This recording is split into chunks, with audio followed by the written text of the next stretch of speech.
3h04. Educador acontece dessa segunda-feira, semana de Natal. Natal pertinho, quinta-feira já é véspera de Natal. E às vésperas, dessa data tão importante, a gente tem um fenômeno muito bacana que acontece no céu hoje, que é a conjunção de Júpiter e Saturno. A junção aí, a proximidade dos dois planetas, que vai resultar num fenômeno que tem sido chamado de estrela de Natal. Vai ser visível a olho nu hoje. E a gente conversa agora sobre esse assunto com o professor Paulo Sérgio Bretones, ele que é professor de astronomia da UFSCar, conversa com a gente por Skype. Boa tarde, professor, tudo bem? Boa tarde, Tayla. Boa tarde, ouvintes. É uma alegria estar com vocês aqui. Professor, prazer é nosso. E hoje esse fenômeno, então, que tem sido chamado por muitos, de estrela de Natal, fenômeno que já acontece, na verdade, hoje é a melhor data, para observação, professor? Sem dúvida. Hoje esperamos que o céu esteja bom, que não esteja nublado ou com chuvas em vários lugares, Mas, basicamente, logo no começo da noite, olhando pelos lados do horizonte do poente, quer dizer, do oeste, logo depois que o Sol se põe, quando já estiver escuro, podemos observar os planetas Júpiter e Saturno alinhados, assim, aproximadamente. Quer dizer, na verdade, eles estarão a 0,1 grau de distância entre eles, pelo que se observa, que é o que ocorre aproximadamente a 1/5 do diâmetro da Lua. Então, eles estão muito próximos entre si para quem está observando. Muito raro, que não acontece há quase 800 anos, é isso? Explica pra gente. É verdade, como esses planetas, assim como a Terra, giram ao redor do Sol, acontece que cada um deles tem um certo deslocamento. Então, há quanto tempo que um fica mais próximo possível do outro? É a cada 20 anos, fazendo as contas, não é? Ocorre que, se você fizer as contas de muitos anos atrás, aproximadamente 1226 estiveram próximos a coisa de 2 minutos de arco, E agora o que seria o correspondente a 6 minutos de arco. Então, o que ocorre? Aproximadamente, se nós notarmos isso, existem épocas que ficaram muito próximos, ou da ordem de 1 grau. Então, por exemplo, 1623 estiveram a 5 minutos, muito próximos também, mas acontece que desta vez estão bastante perto. E quando observarmos, ou tivéssemos uma chance de observar em 2040 ou 2060, estarão a 1 grau. Mas a próxima vez que vai acontecer é em 2080, muito próximos assim. Então, é aproveitarmos essa oportunidade nesta ocasião para observarmos. É uma oportunidade única, professor? E essa conjunção de Júpiter e Saturno, para quem está em casa nos acompanhando, entender melhor, vai dar a aparência no céu de uma grande estrela, uma estrela gigante aí por conta da proximidade desses planetas, Então, isso é visível a olho nu. E qual o melhor horário hoje à noite para observar essa estrela de Natal? Exato. Na verdade, eles estão próximos entre si, não como um objeto só.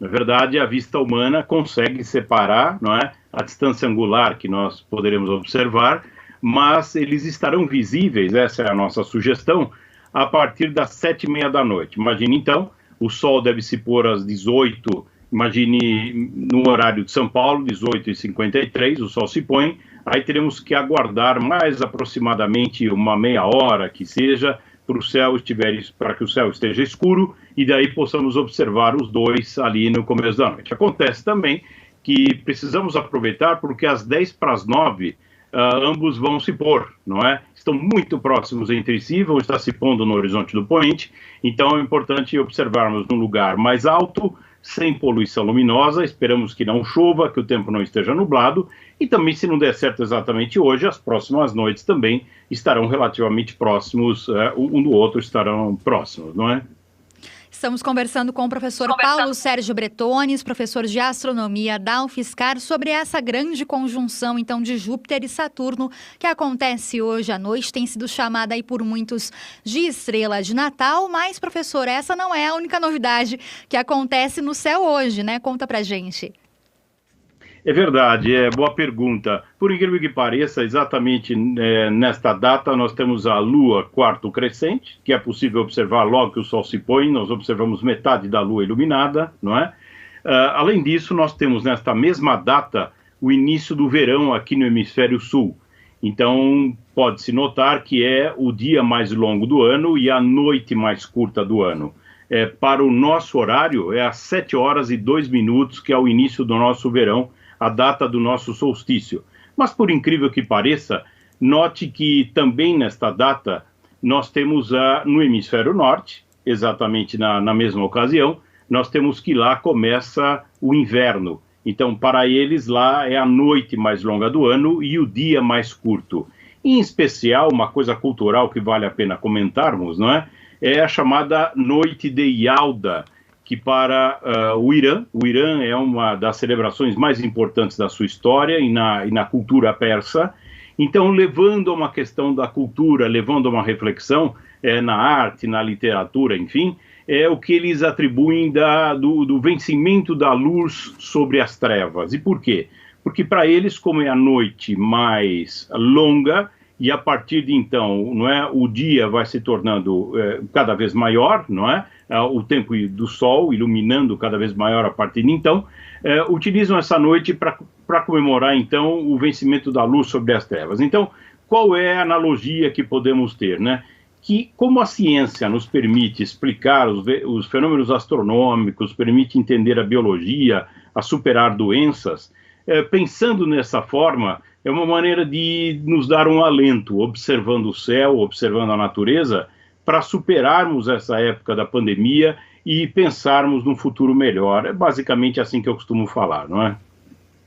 Professor, e tem até sido chamado esse fenômeno, como eu disse, de estrela de Natal, né? Uma estrela de Natal aí moderna, né? Dos nossos tempos, até pela proximidade com o Natal, que é já na sexta-feira, né? Mas também dá para observar hoje a constelação de Órion no céu, né? E também de forma mais fácil, né? Mais visível a olho nu, é isso? É verdade. Sobre a questão da estrela de Belém, nós podemos fazer uma reflexão importante também sobre a questão histórica, não é? Lembre que se houve uma conjunção dessa em 1623, também houve em 1603, observadas por Kepler. Kepler, o astrônomo que nos ajudou muito na ciência a calcularmos as órbitas dos planetas, os períodos, não é? O tempo de revolução dos planetas, enfim. E Kepler acreditou, observando naquela época, que esses dois planetas estavam muito próximos. Fazendo as contas, ele acreditava que em 7 a.C. teria ocorrido, e isso é que teria sido a estrela de Belém, não é, que teria guiado os reis magos na época do nascimento de Jesus. Alguns historiadores acreditam que isso pode ser verdade. Por quê? Pode ser verdade porque, como houve a morte do rei Herodes em 4 a.C., é porque o calendário precisa ser ajustado mesmo, não é? Então é possível sim que Jesus tenha nascido em 7 a.C., mas não é exatamente na data do Natal, como nós atribuímos hoje, que é mais uma convenção, não é? Mas é importante recordarmos essas possibilidades de contas, né? Assim como, por exemplo, Giotto, que Giotto era um pintor italiano que também viu o cometa Halley na sua época e achava que era o cometa que apareceu na época dos Reis Magos, né? Enfim, mas aí observando mais o céu é uma oportunidade para entendermos os movimentos dos astros, os movimentos dos planetas, e sempre com isso motivarmos o estudo de crianças, né, professores também, motivarem os estudos da astronomia de modo geral. Professor, e para reforçar então para os nossos ouvintes, né, para que não percam essa oportunidade, já que a próxima conjunção aí é só em 2040 e 2080, né? O melhor horário então é hoje para observação entre 7h30 e 10:09, é isso? E tem alguma posição, né? Como encontrar, né, essa conjunção então de Júpiter e Saturno no céu? É verdade, Thalia, exatamente. Então a melhor maneira é observar na direção do poente, na direção do horizonte oeste, lembrando que exatamente nesta data, como é o solstício de verão para nós, o Sol está se pondo o mais ao sul possível, mais afastado para o sul, não é? Também é uma questão especial para essa data, que estimula as observações, né? E aí, me desculpa, você tinha perguntado também da observação da constelação do Órion, não é? Olhando no oposto, olhando o nascente, é possível observar a constelação de Órion com as populares Três Marias, não é?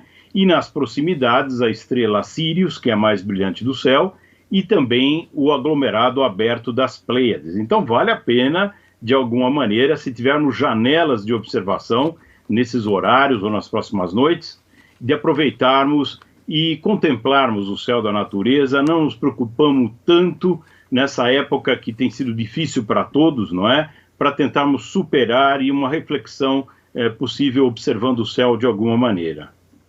Com certeza, professor. E a conjunção, então, hoje, né, tem o seu ápice nesse horário que a gente falou, entre 7h30 e 10 para as 9 da noite, mas os dois planetas, né, Júpiter e Saturno, continuam muito próximos também nos próximos dias, né? Então, até o Natal, dá para observar ainda nessa grande estrela de Natal?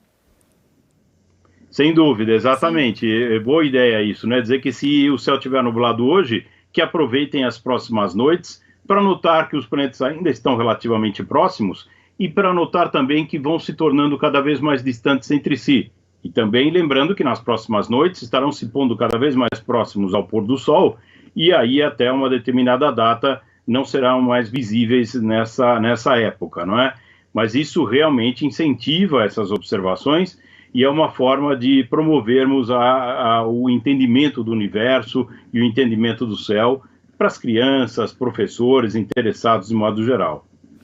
Muito bem, nós conversamos então sobre astronomia com o professor Paulo Sérgio Bretones, que é da Universidade Federal de São Carlos, a UFSCar. Professor, muito obrigada, viu, pela sua atenção, pela entrevista e uma ótima tarde.